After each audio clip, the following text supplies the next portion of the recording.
सुर्खियों में।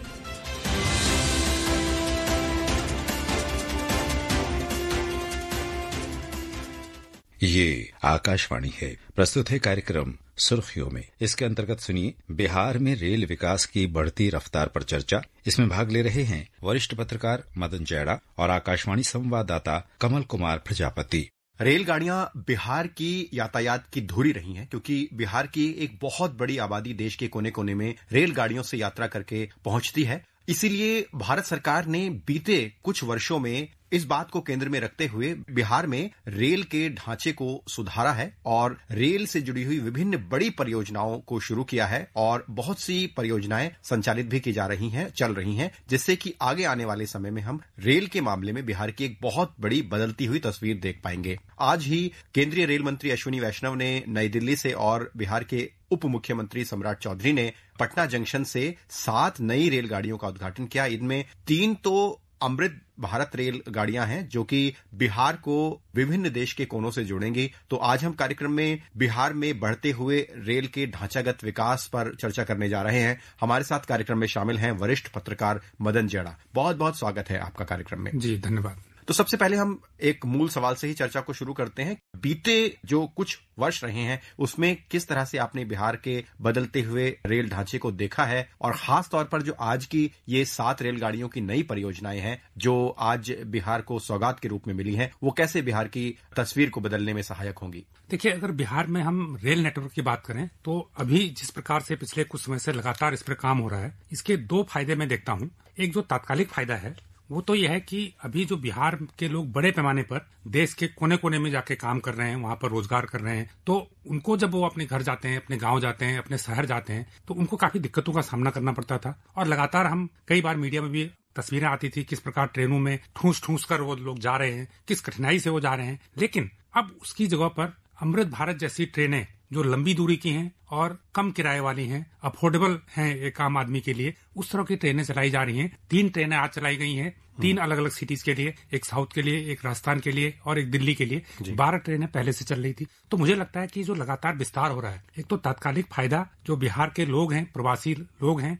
उनको होगा। और अगर हम लॉन्ग टर्म की बात करें तो कई बार बिहार की आलोचना इस बात के लिए होती है कि बिहार में इंडस्ट्री कम है, वहां पर लोकल लेवल पर रोजगार कम है। तो इसका कारण सिर्फ एक ही था कि ये माना जाता था कि बिहार के भीतर कनेक्टिविटी बहुत अच्छी नहीं है और बिहार से दूसरे जगहों के लिए, दूसरे सिटीज के लिए, दूसरे प्रदेशों के लिए कनेक्टिविटी अच्छी नहीं है, चाहे वो सड़क की हो चाहे वो रेल की हो। तो इधर हम देख रहे हैं कि सड़क और रेल दोनों प्रकार की कनेक्टिविटी को बेहतर करने के लिए बहुत तेजी से काम हो रहा है। और पिछले अगर हम कुछ सालों में देखें तो 4 लाख करोड़ के प्रोजेक्ट अभी सड़क और रेल से रिलेटेड बिहार में चल रहे हैं। तो जैसे ही ये प्रोजेक्ट पूरे होंगे, ट्रेन तो एक तुरंत चलने वाली चीज है, चल जाती है। अब जैसे 1999 किलोमीटर रेल लाइन का या तो दोहरीकरण हो रहा है या नई रेल लाइन बन रही है, लेकिन जैसे ही ये काम पूरा होगा, कनेक्टिविटी बेहतर होगी, तो वहां पर इन्वेस्टर भी जाएगा, लोग निवेश करने भी जाएंगे। तो एक जो तात्कालिक फायदा है, जो लोग बाहर रह रहे हैं उनके लिए अच्छी खुशी की बात है, वो आराम से अपने घर जाएंगे। दूसरा, जो बिहार का एक फ्यूचर है, भविष्य के लिए जो बिहार तैयार होगा, भविष्य का बिहार तैयार होगा, तो उसका एक दूसरा प्रोस्पेक्टिव है। तो आइए केंद्रीय रेल मंत्री अश्विनी वैष्णव को सुनते हैं, जिन्होंने अपने वक्तव्य में बताया कि किस तरह से 33 बड़ी परियोजनाएं बिहार में भविष्य में संचालित होंगी, जो बिहार में रेल ढांचे को एक बहुत बड़ा विस्तार देने वाली हैं। आइए सुनते हैं। Patna rail cum road bridge 28 kilometre, Munger rail cum road bridge 15 kilometre का, कोसी ब्रिज जो कि बहुत पुराना एक बड़ा सपना था वो पूरा किया, दानियावान बिहार शरीफ न्यू लाइन, चंदन बांका न्यू लाइन, और अभी कई सारे प्रोजेक्ट्स चल रहे हैं। जो प्रोजेक्ट्स मैंने नाम लिए वो सारे कंप्लीट हुए और अभी बहुत सारे प्रोजेक्ट्स चल रहे हैं। मेरे पास लंबी लिस्ट है 33 प्रोजेक्ट्स की। Sakri Hasanpur new line, Khagaria Kusheshwar Sthan new line, Kursela Biharigunj new line, और इसके अलावा कई नए सर्वे चल रहे हैं, कई नए प्रोजेक्ट्स की प्लानिंग साथ में चल रही है। ये भी लंबी लिस्ट है जो कि 27 प्रोजेक्ट्स की लिस्ट है, जो कि अभी काम इसमें सर्वे होके डीपीआर होके अप्रूवल की स्टेज में आ रहा है। रेल लाइनों का दोहरीकरण, नए टर्मिनल, अमृत भारत स्टेशन, विभिन्न ढांचागत परियोजनाओं को हम चलते हुए बिहार में देख रहे हैं। तो इन परियोजनाओं से, जैसा कि आपने बताया कि अगर रेल यातायात बहुत मजबूत होगा, आधुनिक होगा, तो निश्चित तौर पर बिहार में दूसरी संभावनाएं भी भविष्य में बढ़ेंगी। तो कितना बड़ा एक परिवर्तन आने की उम्मीद है बिहार में इन बड़ी रेल परियोजनाओं से? देखिए, बहुत सारी चीजें हैं। जैसे मैंने बताया कि लोगों को फायदा है। एक टूरिज्म जो हम बात करते हैं कि बिहार एक टूरिज्म का भी बहुत अच्छा केंद्र है। वहाँ पे बोध गया है, वहाँ पर राजगीर है, और भी बहुत सारी चीजें हैं जो बिहार में जिसको देखने के लिए लोग दूर से जाते हैं। लेकिन जब हम बात करते हैं कि ये सुविधा नहीं है, वो सुविधा नहीं है, तो लोगों का जाना कम हो जाता है। लेकिन जैसे ही कनेक्टिविटी बेहतर होगी तो लोगों का वहां पर जाना बढ़ेगा। अगर हम बात करें तो हर साल जब रेल का बजट आता था तो ये लिखा जाता है कि बिहार के लिए कितना पैसा जा रहा है। तो वो अगर हम 10-15 साल पहले की बात करें, उस समय जाता था 1,000 करोड़ रुपया। आज वही बजट 10,000 करोड़ रुपए चले गया है। अच्छा, ये सिर्फ रेल चलाने तक सीमित नहीं कि एक तो ये होता है कि आपने ट्रेनें चला दी, लेकिन ट्रेन चला दी, अगर आपका स्टेशन अच्छा नहीं होगा, वहां पर सुविधाएं नहीं होंगी, तो फिर आपका टूरिस्ट नहीं जाएगा, या फिर जो लोग उसको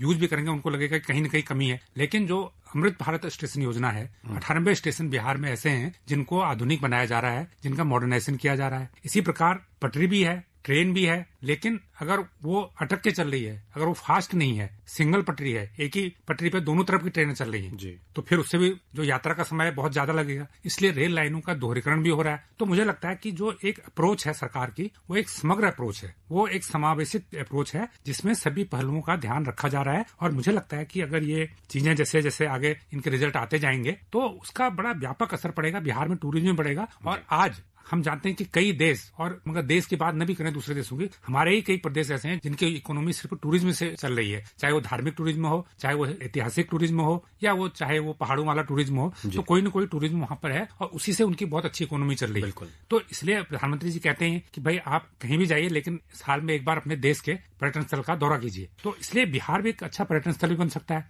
आइए सुनते हैं रेलवे बोर्ड के कार्यकारी निदेशक दिलीप कुमार को।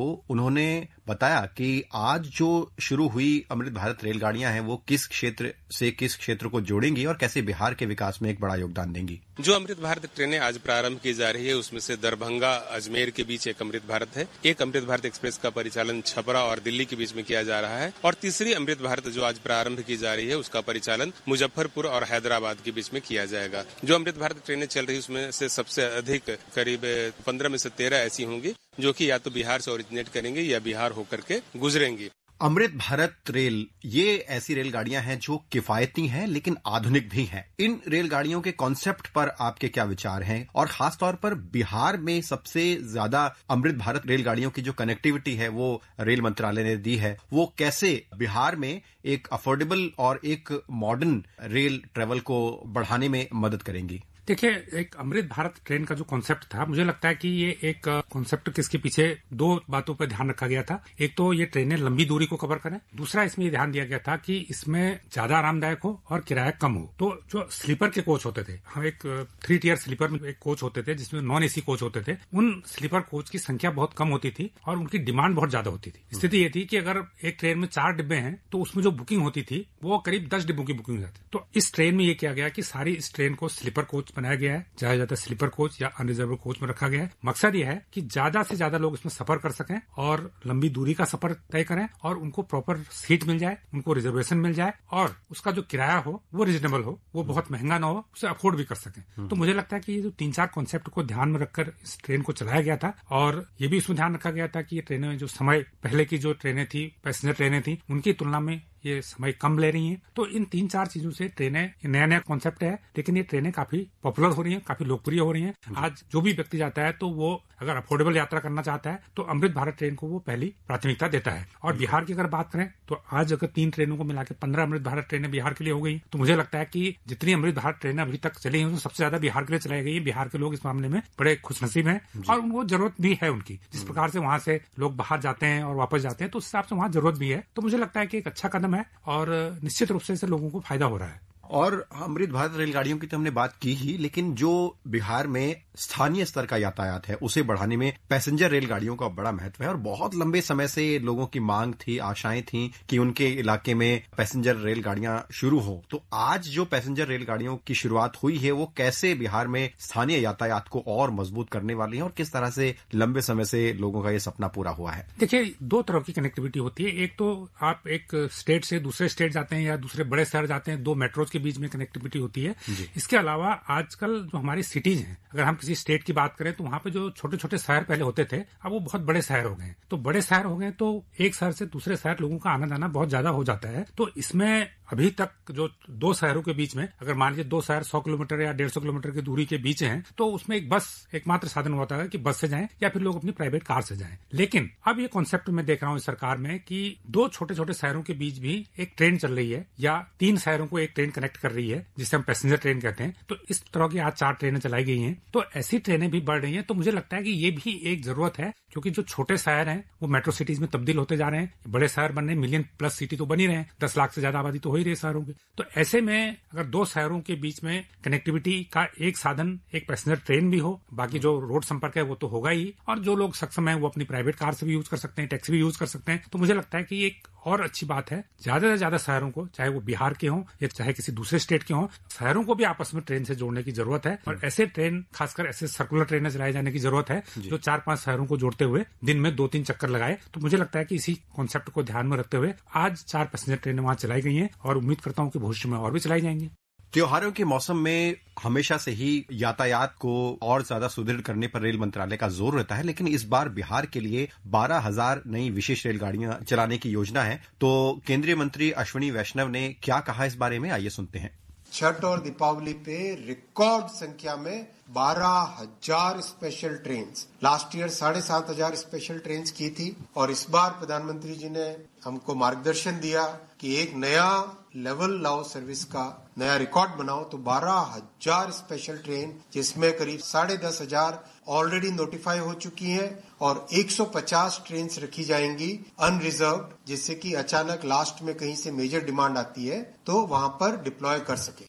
त्योहारों के मौसम में विशेष तौर पर छठ पूजा के समय हमने देखा है कि जो दूसरे राज्यों में काम करने गए हुए हैं बिहार के वासी, वो जब वापस लौटते हैं तो रेलगाड़ियां ही एक बहुत बड़ा साधन होती हैं। और ऐसे में रेल मंत्रालय ने जब इस बड़े स्तर पर रेल सेवा को देने की घोषणा की है, ये कितनी बड़ी योजना आप समझते हैं? देखिए, मुझे लगता है कि दशहरे से लेकर छठ तक एक बड़ा त्योहारी सीजन देश भर में शुरू हो जाता है, और अगर हम बिहार की बात करें तो वहां पर छठ पूजा का बहुत ज्यादा महत्व है। कल ही प्रधानमंत्री जी ने अपनी मन की बात में कहा कि हम इसको यूनेस्को की लिस्ट में भी लाने जा रहे हैं, उसके लिए भी प्रयास कर रहे हैं। तो मुझे लगता है कि बिहार के जो लोग बाहर काम कर रहे हैं, हर आदमी की कोशिश होती है कि छठ पर वो अपने गांव जाए, अपने शहर जाए, अपने कस्बे में जाए और अपने परिजनों के साथ उस त्योहार को मनाए। तो इससे क्या होता है कि एकदम ट्रेन की डिमांड बढ़ जाती है और बहुत ज्यादा बढ़ जाती है, रेलवे में बहुत ज्यादा दबाव आता है। तो उसके लिए स्पेशल ट्रेन चलाने का प्रोविजन था, पहले कुछ कम चलती थी, लेकिन इस बार ये संख्या जो सरकार ने ऐलान किया है, तो 12,000 ट्रेनों का ऐलान किया है। न सिर्फ 12,000 ट्रेनों का ऐलान कर दिया है, बल्कि इस बार सरकार ने ये भी कहा है कि जो ट्रेन से जाएगा और वापस भी आएगा उसको हम 20% किराए में भी छूट देंगे। ये ऐलान भी पिछले महीने कर दिया गया था। तो मुझे लगता है कि इससे लोगों को काफी सुविधा होगी और उनको ट्रेन में, क्योंकि यहाँ से बिहार तक का सफर बहुत लंबा होता है, कम से कम 14-15 घंटे का सफर कम से कम होता है अगर फास्ट ट्रेन भी हो। तो ऐसे में अगर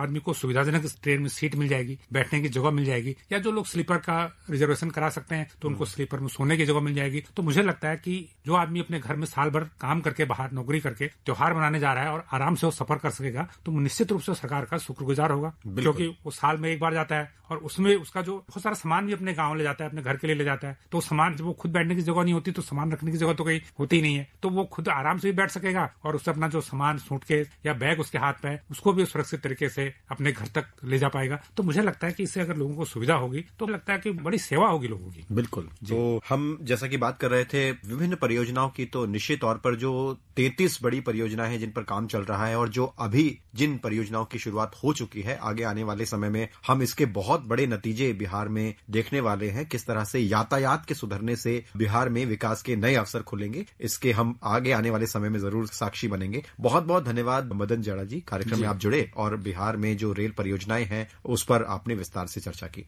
धन्यवाद। अभी आप सुन रहे थे बिहार में रेल विकास की बढ़ती रफ्तार पर चर्चा। इसमें भाग ले रहे थे वरिष्ठ पत्रकार मदन जैड़ा और आकाशवाणी संवाददाता कमल कुमार प्रजापति। ये कार्यक्रम आकाशवाणी के समाचार सेवा प्रभाग द्वारा प्रस्तुत किया गया। इसे आप हमारे mobile app news on AIR और YouTube channel news on AIR official पर भी सुन सकते हैं। इस कार्यक्रम के संबंध में अपनी प्रतिक्रिया आप हमें ईमेल या व्हाट्सएप के माध्यम से भेज सकते हैं। ईमेल का पता है airnsttalks@gmail.com और व्हाट्सएप नंबर है 9289094044।